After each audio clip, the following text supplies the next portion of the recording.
أعوذ بالله السميع العليم من الشيطان الرجيم من همزه ونفخه ونفثه إنما يعمر مساجد الله من آمن بالله واليوم الآخر وأقام الصلاة وآتى الزكاة ولم يخش إلا الله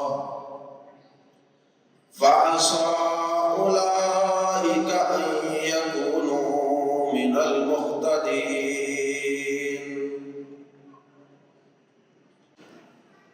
اللہ کی مسجدیں تو صرف وہی لوگ آباد کرتے ہیں جو اللہ اور یوم آخرت پر ایمان رکھتے ہیں اور وہ نماز قائم کرتے ہیں اور زکوٰۃ ادا کرتے ہیں اور وہ اللہ کے سوا کسی سے نہیں ڈرتے۔ بس امید ہے کہ یہی لوگ ہدایت یافتہ لوگوں میں شامل ہوں گے۔ قابل احترام بھائیوں، بہنوں اور بزرگوں اور میرے پیارے ننھے منھے بیٹوں، اللہ کے گھر مسجدوں کو تعمیر کرنا اور ان کی آباد کاری کا ان کی صفائی ستھرائی کا اہتمام کرنا، یہ اس کائنات کے سب سے عظیم لوگ حضرات انبیاء کرام علیہم الصلاۃ والسلام کی پیاری سنت ہے۔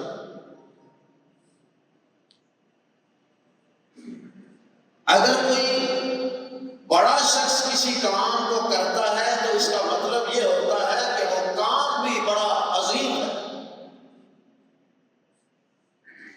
اگر اللہ کے گھر تعمیر کرنے کا، ان کو آباد کرنے کا، ان کی رونق کو بڑھانے کا اور ان کی صفائی ستھرائی اور ان کے انتظامات کو بہتر کرنے کا کام انبیاء کرام نے انجام دیا ہے، تو یہ اس بات کی دلیل ہے کہ یہ کام اللہ کی نظر میں بڑا ہی عظیم کام ہے۔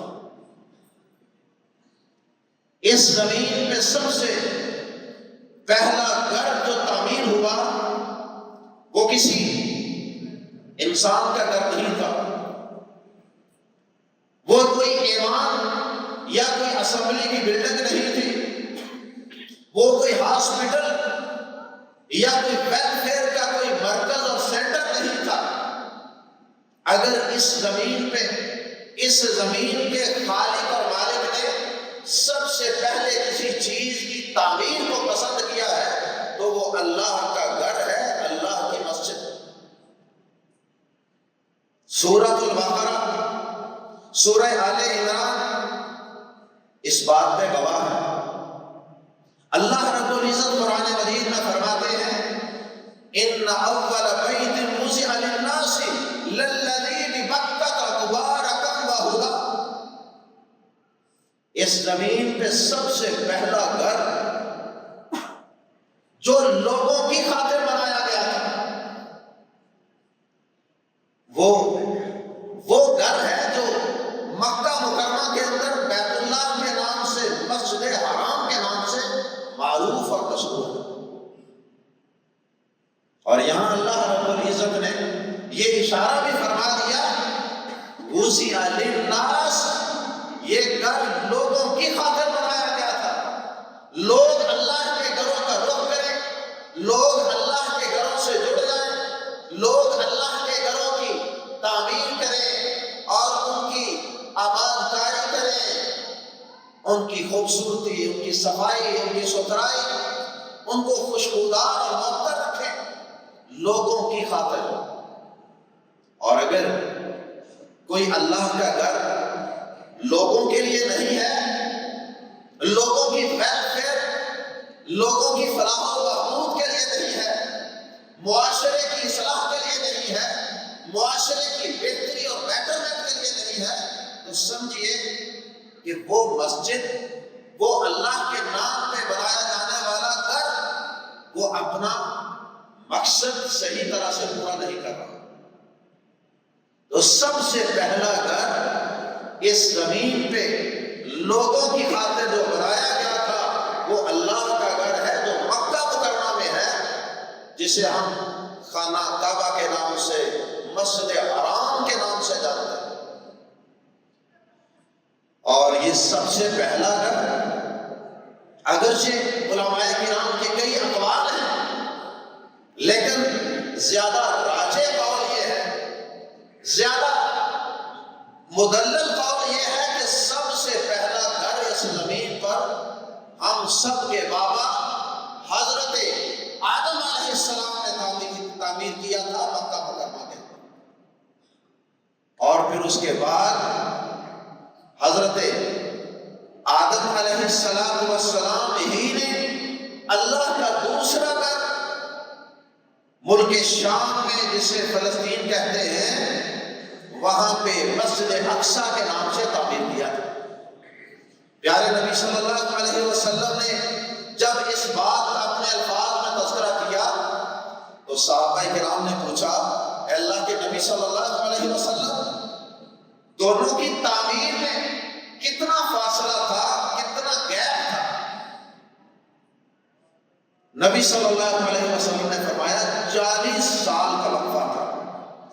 پہلا گھر مکہ مکرمہ میں بنا اللہ کی عبادت کے لیے، اور اس کے بعد دوسرا گھر تعمیر ہوا مسجد اقصیٰ کے نام سے، جسے ہمارا قبلہ اول بھی کہا جاتا ہے، وہ 40 سال کے بعد تعمیر ہوا۔ اور پھر اس کے بعد مختلف انبیاء کرام اس دنیا میں تشریف لاتے رہے، انسانوں کی، معاشروں کی بہتری کے لیے، فلاح و بہبود کے لیے کام کرتے رہے، اور سب نے اپنے اپنے دور کے اندر اللہ کے گھروں کی تعمیر کا فریضہ سر انجام دیا۔ اور پھر چلتے چلتے حضرت ابراہیم علیہ السلام، جنہیں جد الانبیاء کہا جاتا ہے، جن کی اولاد میں سے اللہ پاک نے کئی پیغمبر پیدا فرمائے، حضرت ابراہیم علیہ السلام کو پھر اللہ پاک نے یہ اعزاز عطا فرمایا کہ انہوں نے مکہ مکرمہ کے اندر اللہ کا گھر بیت اللہ ایک دفعہ پھر تعمیر کیا، اس کی تعمیر نو کی۔ درمیان میں انسانی تاریخ میں کئی ادوار آئے، کئی دفعہ یہ اللہ کا گھر کسی سیلاب کی وجہ سے، کسی اللہ کی مصلحت کی وجہ سے یہ زمین سے مٹ جاتا رہا، اور پھر اس کو دوبارہ تعمیر کیا جاتا رہا۔ حضرت ابراہیم علیہ السلام، وَإِذْ يَرْفَعُ إِبْرَاهِيمُ الْقَوَاعِدَ وَإِسْمَاعِيلُ، اللہ پاک نے حضرت ابراہیم علیہ السلام اور حضرت اسماعیل علیہ السلام دونوں باپ بیٹا کے اس گھر کی تعمیر نو کرنے کا نقشہ منظر اپنی مقدس کتاب قرآن مجید میں بیان کر دی۔ فرمایا اس وقت کو یاد کیجیے جب جلیل القدر پیغمبر خلیل اللہ ابراہیم علیہ السلام اسماعیل علیہ السلام اپنے لخت جگر کو ساتھ لے کر اللہ کے گھر بیت اللہ کی دیواروں کو بلند کر رہے ہیں، اس کی بنیادوں سے اٹھا رہے تھے، اور تعمیر کرتے ہوئے وہ خود ہی معمار کا، مزدور کا کام اور فریضہ بھی سر انجام دے رہے تھے۔ اور اللہ کا گھر تعمیر کرتے ہوئے جو پتھر حضرت ابراہیم علیہ السلام نے استعمال کیا تھا، اس پتھر کے اوپر کھڑے ہو کر حضرت ابراہیم علیہ السلام دیواروں کو اونچا کر رہے تھے۔ اللہ رب العزت کو یہ ادا ایسی پسند آئی کہ اللہ پاک نے اس کو رہتی دنیا تک اس پتھر کے اوپر حضرت ابراہیم علیہ السلام کے قدموں کا نشان محفوظ کر دیا۔ اور آج بھی کرام اس پتھر کو دیکھتے ہیں، اس کی زیارت کرتے ہیں، اور اس پتھر کا نام ہے مقام ابراہیم۔ اور پھر ساتھ ہی ساتھ حضرت ابراہیم اور حضرت اسماعیل علیہ السلام وہ دونوں یہ دعا کر رہے تھے، ربنا، مشہور و معروف دعا جو ہم اکثر پڑھتے ہیں دعاؤں میں۔ یہ دعا اسی موقع پر کی گئی تھی جب اللہ کا گھر بیت اللہ تعمیر کیا تھا۔ اتنی عظیم ہستیاں اور اتنا عظیم اللہ کا گھر اور پھر اس کی تعمیر جیسا عظیم عمل، اور اس کے باوجود بھی اپنے عمل پر انہیں کوئی مان نہیں، کوئی تکبر نہیں، کوئی غرور نہیں، کوئی بڑائی نہیں، بلکہ عاجزی کا اظہار اور اس بات کی فکر انہیں پریشان کیے ہوئے ہے کہ یہ نیکی کا عمل، یہ اپنے گھر کی تعمیر ہمارا رب ہم سے قبول کر لے۔ کیا دعا کرتے ہیں؟ ربنا تقبل منا انک انت السمیع العلیم۔ اے اللہ، اے ہمارے پروردگار، ہم سے یہ نیکی اپنی بارگاہ میں قبول و منظور فرما لے۔ بے شک تو سننے والا، دعاؤں کو سننے والا اور دلوں کے حالات اور نیتوں کو جاننے والا۔ اللہ اکبر۔ نیکی کرنے کے بعد یہ سبق ہے اس میں کہ نیکی کرنے کے بعد انسان کو یہ فکر ہونی چاہیے کہ اب اللہ پاک اس عمل کو قبول بھی کر۔ یہ سلسلہ آگے چلتا رہا، سلسلہ اللہ کے گھروں کی تعمیر کا بڑھتا رہا، اور آخر میں اللہ رب العزت نے امام الانبیاء ہمارے پیارے پیغمبر جناب محمد رسول اللہ صلی اللہ علیہ وسلم کو اپنے آخری پیغمبر، رسول اور نبی کی حیثیت سے انسانوں کی فلاح و بہبود کے لیے اور انسانوں کی رشد و ہدایت کے لیے، رہنمائی کے لیے مبعوث فرمایا۔ تو پھر آپ نے مکی زندگی کے اندر اس بیت اللہ کے قریب جب کبھی موقع ملتا آپ عبادت کر لیتے، اور پھر اللہ رب العزت نے مکی زندگی میں چونکہ ابھی باجماعت نماز فرض نہیں کی تھی، اور پھر جب آپ مدینہ منورہ ہجرت کر کے تشریف لے گئے، اللہ رب العزت نے وہاں پر نماز باجماعت فرض کر دی، اور آپ نے مدینہ منورہ کی طرف جب رخ کیا، مدینہ منورہ کے قریب ایک بستی قباء نامی بستی میں آپ نے 10 روز تک قیام کیا، 10 روز تک، اور 10 دن کے لیے بھی، کیونکہ مکہ مکرمہ میں تو ظلم و جور کا، ظلم و جبر کا ایک دورہ تھا، اور ویسے بھی وہاں اللہ کا گھر بیت اللہ تو موجود تھا نا۔ اور یہ بات بھی یاد رہے کہ نبی صلی اللہ علیہ وسلم نے نبوت و رسالت سے پہلے بھی اپنے چچا حضرت عباس رضی اللہ تعالیٰ عنہ کے ساتھ مل کر، ابھی آپ چھوٹے سے بچے تھے، اس وقت بھی اللہ کے گھر کی تعمیر میں حصہ لیا۔ یہ صحیح بخاری میں حدیث ہے۔ اور پھر ایک دفعہ کفار نے دوبارہ، جب آپ کی عمر کچھ زیادہ ہو گئی، آپ بھرپور جوانی کو پہنچ گئے، تو اللہ کے اس گھر کی تعمیر نو کرنے کا فیصلہ کیا قریشیوں نے، اور جب انہوں نے اس کو دوبارہ ازسر نو تعمیر کیا، جب انہوں نے یہ فیصلہ کیا تھا کہ ہم اس پہ کوئی حرام کی ایک پائی بھی خرچ نہیں کریں، سب لوگ اپنا حلال مال لگائیں اللہ کے اس گھر کی تعمیر، تو اس وقت ان کے پاس فنڈ اور چندہ کچھ کم جمع ہوا تھا، تو انہوں نے پھر اللہ کے گھر کا جو سائز تھا، اس کی جو ڈائمنشن تھی، لمبائی چوڑائی تھی، اس کو کچھ کم کر لیا تھا، اور کچھ حصہ انہوں نے باہر چھوڑ دیا تھا کہ حرام کا پیسہ نہیں لگانا، چاہے اللہ کا گھر چھوٹا کر۔ اور آج وہ جگہ حتیم کے نام سے بیت اللہ سے باہر ہے، اس کی عمارت سے باہر ہے۔ اللہ اکبر، ورنہ کسی دور میں وہ بھی اس کے اندر شامل تھی، اور پھر وہ اسی طرح سلسلہ چلتا رہا۔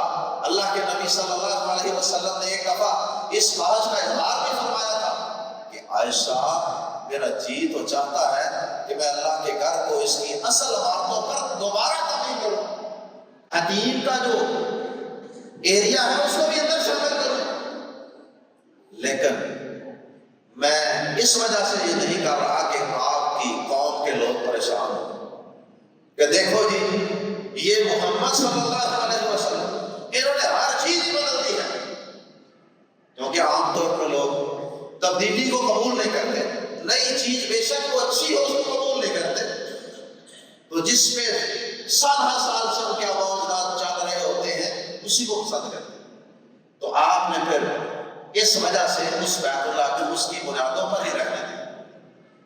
پھر ایک دفعہ جب قریش نے مکہ والوں نے اس گھر کی تعمیر نو کا فیصلہ کیا، آپ اپنی بھرپور جوانی کو پہنچ چکے تھے، تو اب اس میں حجر اسود جو انہوں نے اتار کے رکھا ہوا تھا، اس حجر اسود کو اس میں فٹ کرنے کا مرحلہ درپیش تھا۔ اب مختلف قبیلے تھے، مختلف سردار تھے، ہر سردار کی یہ خواہش تھی یہ پتھر میں رکھوں، سردار اتنے زیادہ تھے، قبیلے اتنے زیادہ تھے، پتھر تو ایک چھوٹا سا تھا، کس کو رکھنا؟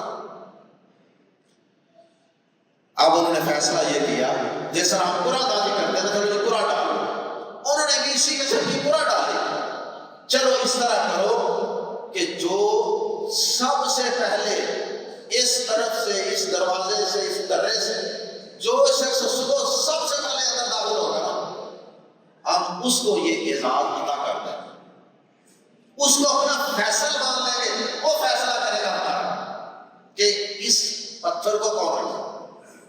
اللہ کی کرنی ایسے بھی، یہ بھی اللہ تعالیٰ کا اتفاق تھا، اللہ کے فیصلے۔ پیارے نبی صلی اللہ علیہ وسلم سب سے پہلے اس دروازے اور درے سے داخل ہو اور انہیں اپنی بات کے مطابق وہ فیصلہ آپ سے ہی کروانا پڑا۔ یہ ابھی آپ کے نبی رسول بننے سے پہلے کی بات ہے، 40 سال سے پہلے کا واقعہ ہے، اور پیارے نبی صلی اللہ علیہ وسلم کو اللہ پاک نے اس وقت بھی کیا حکمت و دانائی عطا فرمائی تھی۔ آپ نے کہا کہ ایک بڑی سی چادر لاؤ، چادر لائی گئی، اس کے اندر حجر اسود کو آپ نے خود اپنے دستے مبارک سے رکھا اور کہا سارے سردار اس چادر کو مختلف کونوں سے، کناروں سے پکڑ، اور اس طرح سارے سرداروں نے اس چادر کو پکڑا اور آپ نے وہ حجر اسود بیت اللہ کے اندر نصب کر دیا۔ اس طرح ہر سردار بھی مطمئن ہو گیا کہ میرا بھی اس گھر کی تعمیر میں اور اس حجر اسود کی تنصیب میں میرا بھی کنٹریبیوشن اور حصہ ہے۔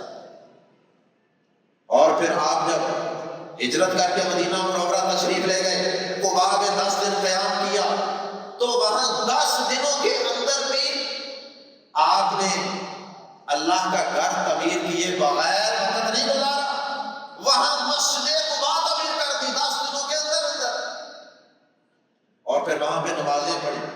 وہ سب سے پہلی مسجد تھی اسلام کی، مسجد قباء، اور پھر اس کے بعد آپ مدینہ منورہ تشریف لے گئے، اور پھر آپ نے اس مسجد قباء کو اتنی اہمیت دی اللہ کے حکم سے، آپ اسے اتنا پیار کرتے تھے، آپ اسے اتنی محبت کرتے تھے کہ آپ صلی اللہ علیہ وسلم مسجد نبوی کی تعمیر کے بعد بھی ہر ہفتے والے دن کبھی پیدل اور کبھی اونٹنی پر سوار ہو کر ہفتے والے دن مسجد قباء میں تشریف لاتے تھے، اور یہاں آ کر آپ نماز ادا کرتے تھے، اور پھر آپ نے اس مسجد میں نماز ادا کرنے کا اجر اور ثواب اور فضیلت بھی بیان فرما دی۔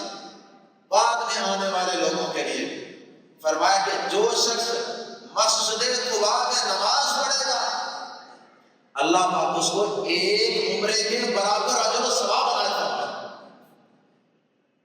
یہ تقریباً 4 کلومیٹر کا فاصلہ بنتا ہے مسجد نبوی سے مسجد قباء تک، اور باقاعدہ نبی صلی اللہ علیہ وسلم پیدل بھی چل کے آتے تھے 4 کلومیٹر کا فاصلہ طے کر کے اس مسجد قباء میں نماز ادا کرتے ہیں، کیونکہ یہ اسلام کی پہلی مسجد ہے۔ اور پھر پیارے نبی صلی اللہ علیہ وسلم مدینہ منورہ میں تشریف لے گئے، وہاں پہ آپ نے سب سے پہلے مسجد کا انتخاب کیا، اپنی رہائش کی فکر نہیں کی، سب سے پہلے اللہ کا گھر مسجد تعمیر کرنے کی فکر کی، ایک جگہ کا انتخاب کیا اور پھر اس جگہ کے مالکوں سے کہا کہ بتاؤ اس کی کیا قیمت لینی ہے، ہم یہاں اللہ کا گھر مسجد بنانا چاہتے ہیں۔ کیوں؟ اس لیے کہ جو اسلامی فلاحی ریاست نبی صلی اللہ علیہ وسلم وہاں پر قائم کرنا چاہتے تھے، اس کا سیکریٹریٹ اور اس کا مرکز اور محور وہ مسجد نبوی ہی نے قرار مانا، سارے فیصلے اس مسجد نبوی میں بیٹھ کر ہونے تھے، اس لیے سب سے پہلے مسجد نبوی کی تعمیر کی فکر۔ یہ تھی آپ کی اللہ کے گھروں سے محبت۔ اور پھر پیارے نبی صلی اللہ علیہ وسلم نے جب یہ اللہ کا گھر تعمیر کیا، جگہ کی بات ہوئی تو انہوں نے کہا، مالکوں نے کہا کہ ہم اس کی قیمت ہر بھی وصول نہیں کریں۔ پھر آپ صحابہ کرام کے ساتھ مل کر خود پتھر اٹھا کے پیارے نبی صلی اللہ علیہ وسلم مسجد نبوی کی دیواروں کو بلند کرتے رہے، اس کی تعمیر کرتے رہے۔ اور پھر آپ اس وقت یہ اشعار بھی پڑھ رہے تھے، جب مسجد کی تعمیر کے لیے آپ اور صحابہ کرام پتھر اٹھا کے لا رہے تھے، تو آپ صحابہ کی حوصلہ افزائی کے لیے، ان کی موٹیویشن اور ترغیب کے لیے یہ اشعار پڑھ رہے تھے۔ اللہم ان العیش الآخرہ فاغفر للانصار والمہاجر۔ یا اللہ، زندگی تو اصل زندگی آخرت کی زندگی ہے، اے اللہ یہ مہاجرین اور انصار دونوں قسم کے صحابہ جو مل کر تیرے گھر کی تعمیر کر رہے ہیں ان کو معاف فرما۔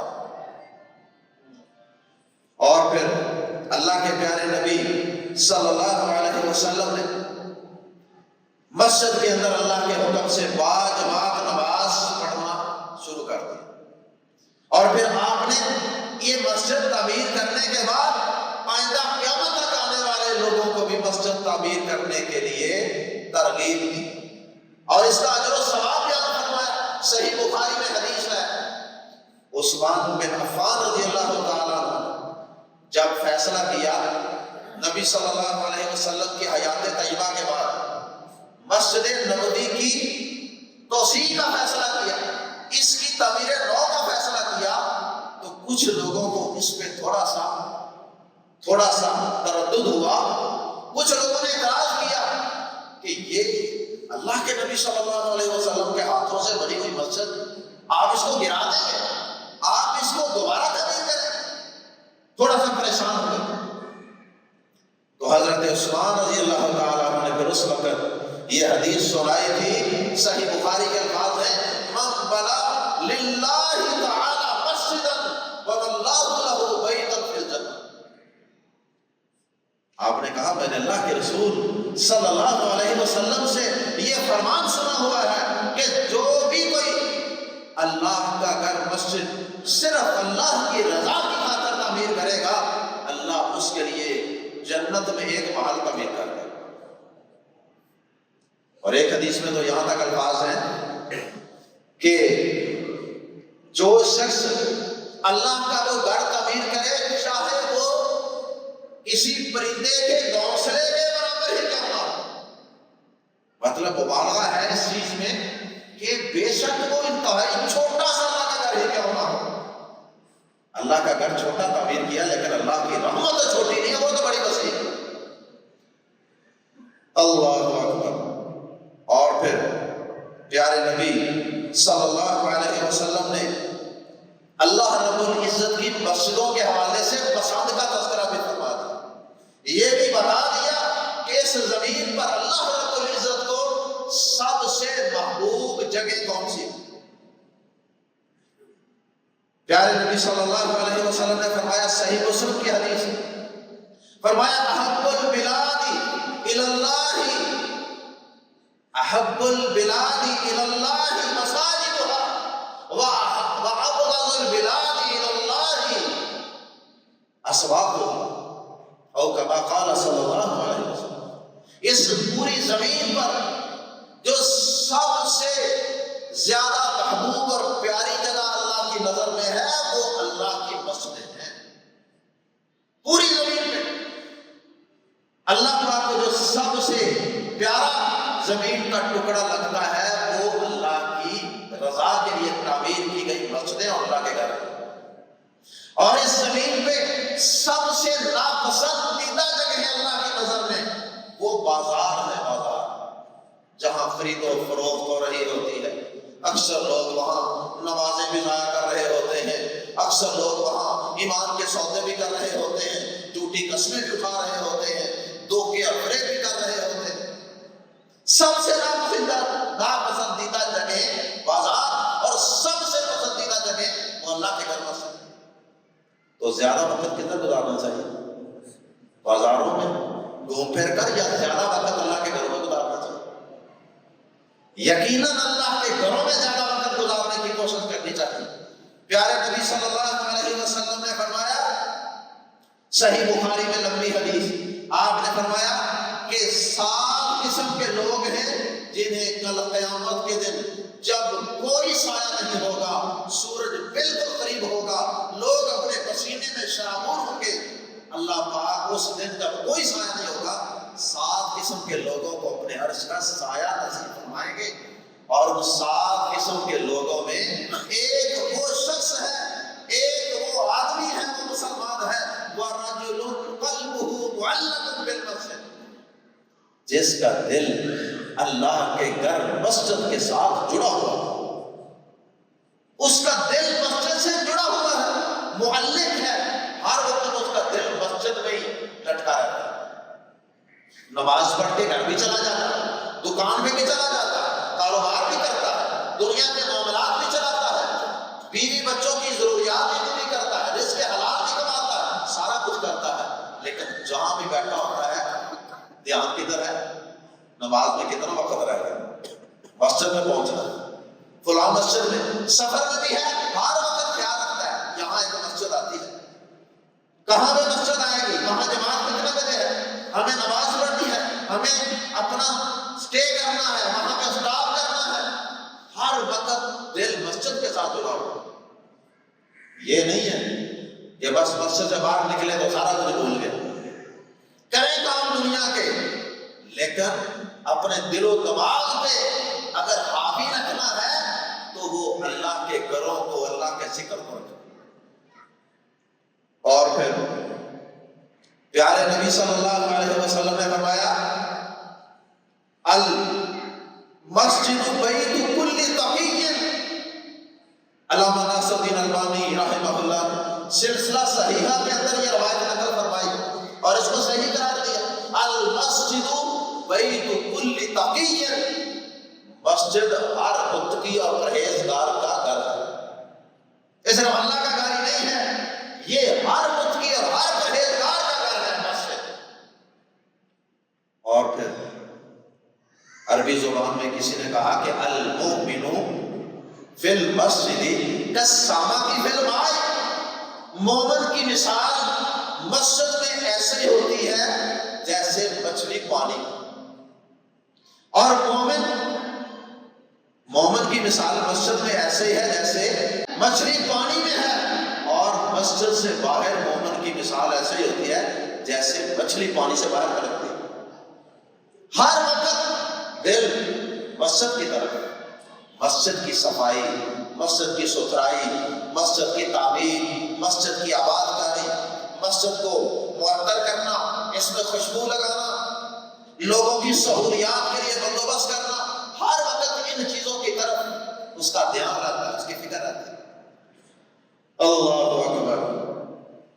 اور پھر پیارے نبی صلی اللہ علیہ وسلم کو اللہ کے گھروں سے اس قدر شدید محبت تھی، صحیح بخاری وغیرہ میں الفاظ ہیں کہ جب آپ سفر سے واپس تشریف لاتے، اپنے گھر جانے کے بجائے سب سے پہلے اللہ کے گھر مسجد میں جاتے، فصلی رکعتین، اور پھر آپ 2 رکعت نماز ادا کرتے اللہ کے گھر میں، پھر اس کے بعد اپنے گھر جاتے۔ کیا محبت ہے اللہ کے گھر سے۔ مدینہ سے باہر نکلے، دوبارہ مدینہ میں تشریف لائے، سب سے پہلے مسجد میں جانے کو نہیں جا رہا ہے، نماز کا وقت نہیں بھی ہے، مسجد میں جا کر 2 رکعت نماز ادا کرتے ہیں، پھر اپنے گھر کی طرف جاتے ہیں۔ آج ہمیں بھی مسجدوں کے ساتھ ایسی محبت ہے، آج ہم بھی یہ خواہش اور جذبہ رکھتے ہیں کہ ہم انشاءاللہ اپنی زندگی کے اندر کم از کم اللہ کا ایک گھر، ایک مسجد انشاءاللہ تعمیر کریں۔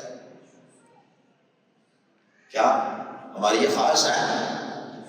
کیا ہم یہ تو نہیں سوچتے کہ میں تو باڑا ہوں، غریب ہوں، میرے پاس کی بات ہے؟ یہ اللہ کے دین کے کام پیسوں سے نہیں ہوتے، امیری غریبی کا اس سے کوئی تعلق نہیں۔ اللہ کی قسم ان چیزوں کا، نیکی کے ان اعمال کی توفیق اللہ پاک دیتا ہے انسان کے ایمان اور اس کے جذبے اور اس کے خلوص کی وجہ سے۔ سب بھائی اور بہنیں ابھی بیٹھے بیٹھے یہ ارادہ کر لیں کہ انشاءاللہ زندگی میں کم از کم ایک اللہ کا گھر ضرور تعمیر کریں۔ کم از کم کون کون ارادہ کرتا ہے؟ انشاءاللہ کم از کم ایک اللہ کا ضرور تعمیر کریں۔ جنہوں نے تعمیر کیا ہوا ہے اللہ کو مزید توفیق عطا فرمائے۔ اور کئی ایسے لوگوں کو جانتا ہوں کہ جنہوں نے ماشاءاللہ 20 گھر اللہ کے تعمیر کی، 20 گھر اللہ کے تعمیر کیے، اور پھر پیارے نبی صلی اللہ علیہ وسلم نے اس مسجد سے اس حد تک محبت کی اور اپنی زندگی کے آخری لمحات تک کی کہ شاید انسانی تاریخ میں اس کی کوئی مثال نہ ملتی۔ آپ کی حیات طیبہ کے آخری دنوں کے اندر آپ بیمار ہیں، شدید بخار، حتیٰ کہ کئی دفعہ آپ بے ہوش ہو جاتے ہیں۔ آپ کو پانی کے ساتھ آپ کا ٹمپریچر ڈاؤن کرنے کی کوشش ہوتی رہی، آپ پانی منگواتے اور پھر اس کے بعد جب تھوڑی سی ہوش آتی آپ کپڑا اٹھاتے۔ آپ کا جو کہ گھر مبارک، آپ کا حجرہ مبارک وہ مسجد نبوی کے ساتھ تھا اور اس کا دروازہ مسجد میں کھلتا۔ جہاں آپ کی قبر ہے اسی جگہ پہ آپ کی رہائش تھی اور وہیں سے دروازہ مسجد نبوی میں کھلتا تھا۔ تو نبی صلی اللہ علیہ وسلم پردہ پیچھے ہٹاتے ہیں اور پوچھتے ہیں اصلی الناس، کیا لوگوں نے نماز پڑھ لی ہے؟ دیکھیں بیماری کس شدت کی بیماری ہے کہ بار بار بے ہوش ہو رہے ہیں، لیکن فکر کیا ہے؟ مسجد میں لوگوں نے نماز قائم کر لی، نماز ادا کر لی کہ نہیں کی؟ آپ بار بار کوشش کرتے رہے مسجد میں جانے کی، نماز پڑھانے کی، جماعت کروانے کی، لیکن نہیں جا سکے۔ بالآخر کہا ابو بکر سے کہیے کہ وہ لوگوں کو نماز پڑھائیں۔ لوگوں نے کہا، حضرت عائشہ رضی اللہ تعالیٰ عنہ نے بھی کہا کہ اللہ کے نبی صلی اللہ علیہ وسلم، میرے ابا جان ابو بکر صدیق بڑے نرم دل والے ہیں، جب آپ کی جگہ مصلی امامت میں کھڑے ہوں گے نماز نہیں پڑھا سکیں گے، رونے لگ جائیں گے، آپ عمر فاروق سے کہیے کہ وہ نماز پڑھا دیں۔ نبی صلی اللہ علیہ وسلم کو بار بار کہا گیا، حضرت حفصہ سے بھی کہلوایا گیا جو حضرت عمر کی بیٹی تھی۔ نبی صلی اللہ علیہ وسلم نے سختی سے ڈانٹ کر کہا کہ تمہیں سمجھ نہیں آتی، ابو بکر سے کہو نماز پڑھنا ہے۔ اور پھر ابو بکر صدیق رضی اللہ تعالی عنہ آپ کی جگہ مصلی امامت میں کھڑے ہو کے نماز پڑھانے لگتے ہیں۔ نماز پڑھانے کے دوران ہی پیارے نبی صلی اللہ علیہ وسلم کی طبیعت کچھ سمجھ جاتی ہے۔ آپ 2 صحابہ اپنے 2 خدمت گزاروں کے کندھوں پر سہارا لے کر، اور حدیث کے الفاظ ہیں کہ آپ کے پاؤں مبارک زمین پر گھسٹ رہے تھے۔ پاؤں زمین پر رکھنے اور ان پر وزن ڈالنے کی آپ میں سخت نہیں تھی، اور آپ کے پاؤں مبارک زمین پر گھسٹ رہے ہیں۔ 2 آدمیوں کے سامنے مسجد میں داخل، اور پھر ابو بکر صدیق رضی اللہ تعالیٰ عنہ پیچھے ہٹنے کی کوشش کرتے۔ آپ نے اشارہ کیا کہ نہیں نماز پڑھاؤ، پھر آپ ان کے ساتھ بیٹھ کے نبی صلی اللہ علیہ وسلم امامت کرواتے رہے، اور پھر ساتھ ابو بکر صدیق رضی اللہ تعالیٰ عنہ نبی صلی اللہ علیہ وسلم کی پیروی کرتے رہے، اور لوگ ابو بکر صدیق کی پیروی کرتے رہے۔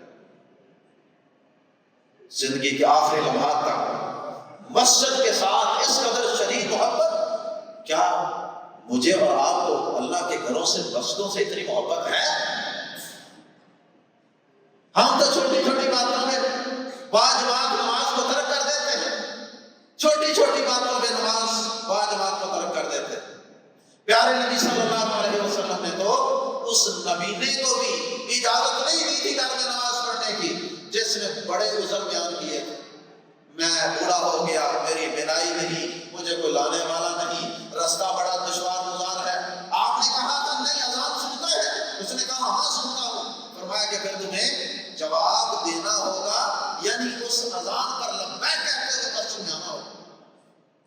اور پیارے نبی صلی اللہ علیہ وسلم نے اللہ اکبر فرمایا کہ صحیح مسلم کی حدیث ہے، میرا جی چاہتا ہے اللہ اس ذات کی قسم جس کے ہاتھ میں محمد کی جان ہے کہ اپنی جگہ مصلی امامت میں کسی اور کو کھڑا کروں اور آگ لے کر لوگوں کے گھروں کو جلا دوں جو اذان سننے کے بعد بھی اپنے گھروں سے مسجد میں نماز پڑھنے کے لیے نہیں آتے، لیکن میں اس وجہ سے رک جاتا ہوں کہ گھروں میں بوڑھے بھی ہیں، ضعیف بھی ہیں جو مسجد میں آ نہیں سکتے، عورتیں بھی ہیں، بچے بھی ہیں، مریض بھی ہیں، اس وجہ سے میں اپنے اس ارادے سے رک جاتا ہوں۔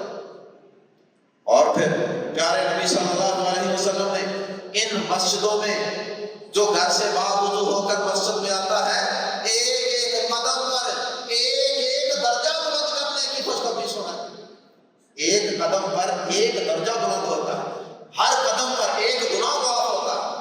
اور پیارے نبی صلی اللہ علیہ وسلم نے فرمایا جو شخص مسجد میں آ کر نماز کے انتظار میں بیٹھا رہتا ہے، کچھ نہیں کر رہا، صرف انتظار کر رہا ہے جماعت کا وقت ہو، فرمایا کہ وہ ایسا ہی ہے جیسے نماز پڑھ رہا ہے۔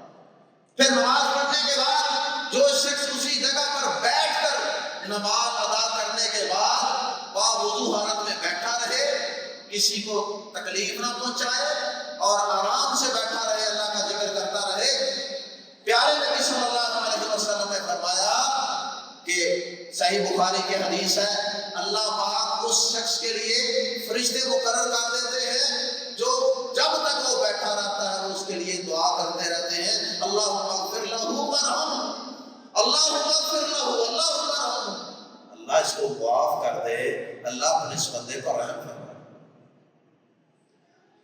اللہ اکبر۔ پیارے نبی صلی اللہ علیہ وسلم نے فرمایا محلوں اور آبادیوں کے اندر مسجد تعمیر کرو، سنن نبی داؤد کی حدیث ہے محلوں آبادیوں کے اندر مسجد تعمیر کرو، اور فرمایا کہ ان کو صاف ستھرا رکھو، پاکیزہ صاف ستھرا، ان کی صفائی ستھرائی کا اہتمام کرو اور ان کو خوشبو سے معطر رکھو، بدبو نہیں آنی چاہیے کہ مسجد کے اندر سے بدبو آ رہی ہو، قالینوں سے بدبو آ رہی ہو، ٹائلٹ بالکل مسجد کے حال کے ساتھ بدبو آ رہی ہو، نہیں، بلکہ مسجد معطر ہونی چاہیے۔ اور پھر پیارے نبی صلی اللہ علیہ وسلم نے ان مسجدوں کو تمام مسلمانوں کی فلاح و بہبود کے کاموں کا مرکز اور محور بنایا۔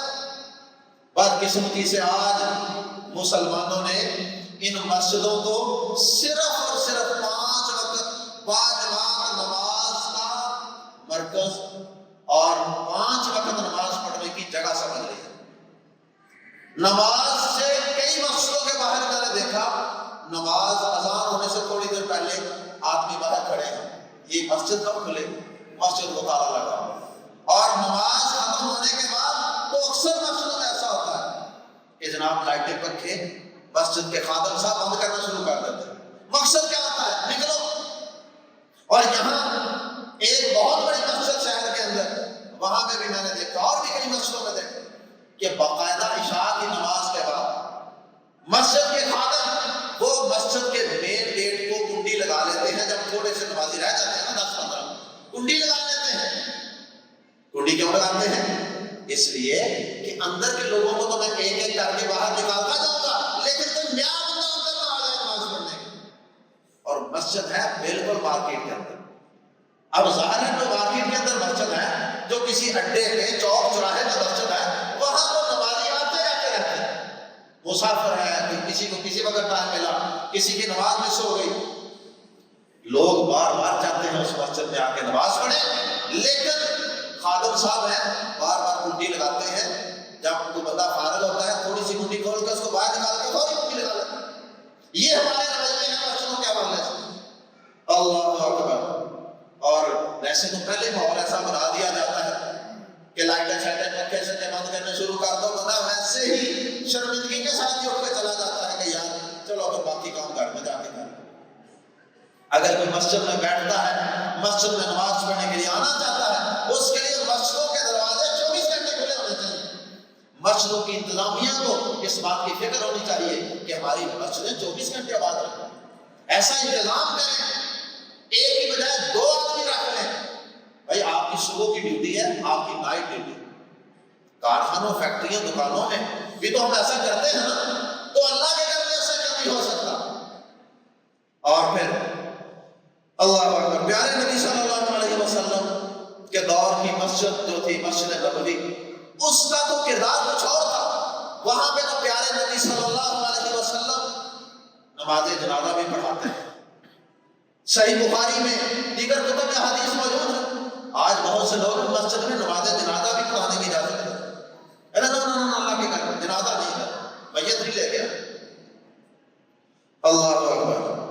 اور پھر کئی لوگوں نے یہاں شہر کے اندر ایک بڑی اور مرکزی مسجد ہے، اس کے اندر کوئی 10 جگہوں پہ بڑی بڑی سکینیں لگائی ہوئی ہیں لکھ کے مسجد میں سونا منع ہے، مسجد میں سونا منع ہے، کیونکہ وہ مارکیٹ کے قریب ہے۔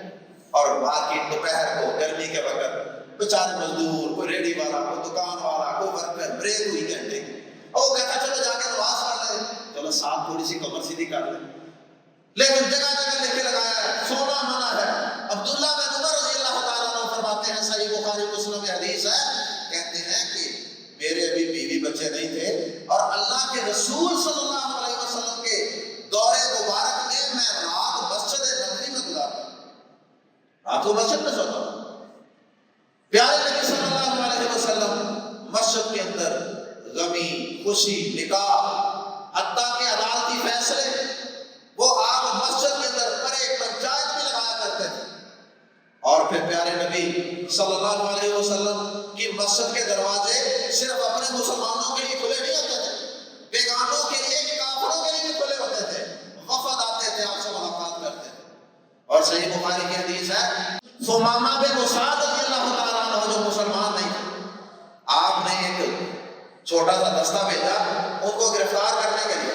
گرفتار کرنے کے بعد جب ان کو مسجد میں لایا گیا، مسجد نبوی کے ستون اور پلر کے ساتھ باندھ دیا گیا قیدی تھے، اور وہ کچھ دن تک اس مسجد میں رہے۔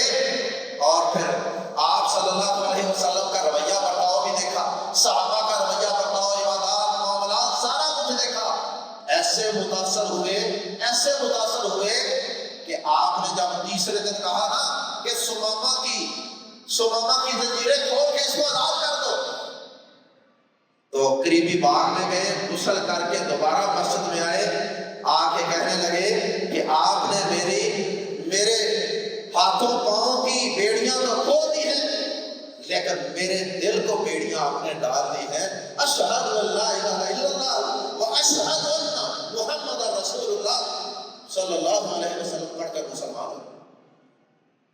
ایک عربی دیہاتی قسم کا، بدو قسم کا بندہ مسجد نبوی میں آتا ہے، اور مسجد کے اندر آ کر وہ مسجد کے ایک کونے میں بیٹھ کر پیشاب کرنے لگتا ہے۔ مسجد نبوی اور رسول اللہ صلی اللہ علیہ وسلم کا دور ہے۔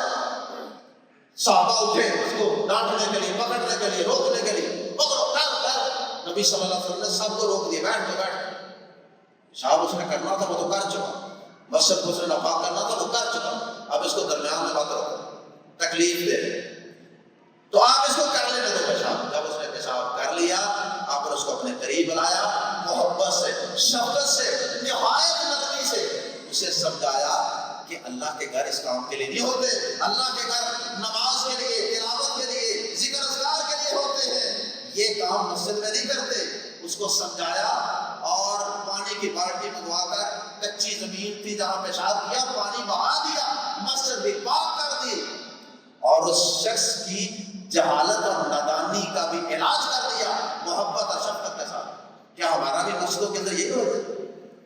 ہم چھوٹے چھوٹے بچوں کو وہاں پہ ڈانٹ رہے ہوتے ہیں، گالی گلوچ کر رہے ہوتے ہیں، مار رہے ہوتے ہیں.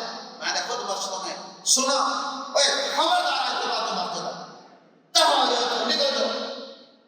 میں نے ایک دفعہ بزرگوں کو کہا، بزرگوں خدا کا خوف، ہاتھوں اڑا رکھا. میں کیا ہم بچوں کو پیار محبت کر کے مسجد میں کیا اندر آتے ہیں، اور آپ نے جو ہے وہ ڈانٹ ڈپڑ کر مسجدوں سے بتا رہے. نبی صلی اللہ علیہ وسلم ممبر پہ جمعہ پڑھا رہے ہیں، خطبہ دے رہے ہیں. حسن و حسین رضی اللہ تعالیٰ عنہ بھاگتے ہوئے آپ کی طرف آتے ہیں. نبی صلی اللہ علیہ وسلم خطبہ روک کر نیچے اترتے ہیں، ان کو پیار کرتے ہیں. آپ کی نواسی امامہ آپ سجدے میں ہوتے تو اوپر بیٹھ جاتی تھی، آپ سجدہ لمبا کر دیتے تھے کہ چھوٹی سی بچی اوپر بیٹھی.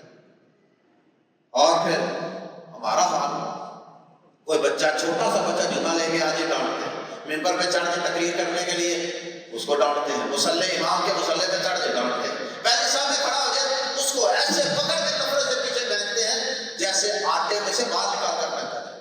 بچوں کو محبت ہے مسجدوں میں، اور نادان لوگوں کو مسجدوں میں جن کو علم نہیں شعور نہیں، ان سے شفقت سے محبت سے پیش آئیں، اور مسجدوں کو ایک کمیونٹی سینٹر بنائیں اور فلاح و بہبود کا مرکز اور محور بنائیں. یہ صرف 5 وقت نماز پڑھنے کے لیے نہیں. مسجد کے اندر ہر انسان کو، محلے دار کو پتا ہو کہ میری یہ مشکل ہے، مسجد سے حل ہو، یہ پریشانی ہے، مسجد میں حل ہوگی. مسجدوں کو اس درجہ اس طرح کا کردار دیں. ہمارے الحمدللہ یہاں پاسٹر سٹی کے اندر پچھلے دنوں میں گیا، چند دن پہلے وہاں مسجد کے اندر درس دینے کا موقع ملا تو میں نے دیکھا مسجد میں انہوں نے لکھ کے لگایا ہوا تھا کہ پورے اس ماسٹر سٹی کے اندر کسی بندے کے گھر میں کوئی بجلی کا مسئلہ ہو جائے، کوئی اس کا کوئی پانی کے پائپ کا مسئلہ، کوئی پلمبر کا مسئلہ ہو، اس نمبر پر رابطہ کریں مسجد میں، ہم انشاءاللہ فری مسئلہ حل کرائیں. اسلام آباد میں ہمارے دوست ہیں ڈاکٹر بیت الرحمان بشیر صاحب، مسجد کے اندر ہر روز دوپہر کو مزدوروں کے لیے کھانا لگتا ہے، سونے کے لیے بھی جگہ موجود ہے، اور اگر اسی چل رہے ہیں 7 چادریں بھی وجہ کرتے ہیں کہ اگر کسی کو چادر بھی لینی ہے تو لے لیں، اور کسی کے گھر میں پرانی دوائیاں میڈیسن ہیں وہ لا کر مسجد میں جمع کرائیں، گھر بڑی بڑی ایکسپائر ہو جائے. کسی کو بیماری کے اندر دوائی چاہیے، ڈاکٹر موجود ہیں، کھانا چاہیے، کھانا موجود ہے، ہر سہولت مسجد کے اندر. کوئی طالب علم ہے ہاسٹل نہیں ہے، مسجد میں آ جائے. بھائی مسجدوں کے ساتھ لوگوں کو اٹیچ کریں اور پھر ان کی پیار سے، محبت سے، شفقت سے تربیت کریں، اور ہر مسلک کے لوگوں کو مسجد میں آنے دیں، مسلکوں کی وجہ سے نفرتیں پیدا نہ کریں. اللہ تعالیٰ کہنے والے اور سب سننے والوں کو عمل کی توفیق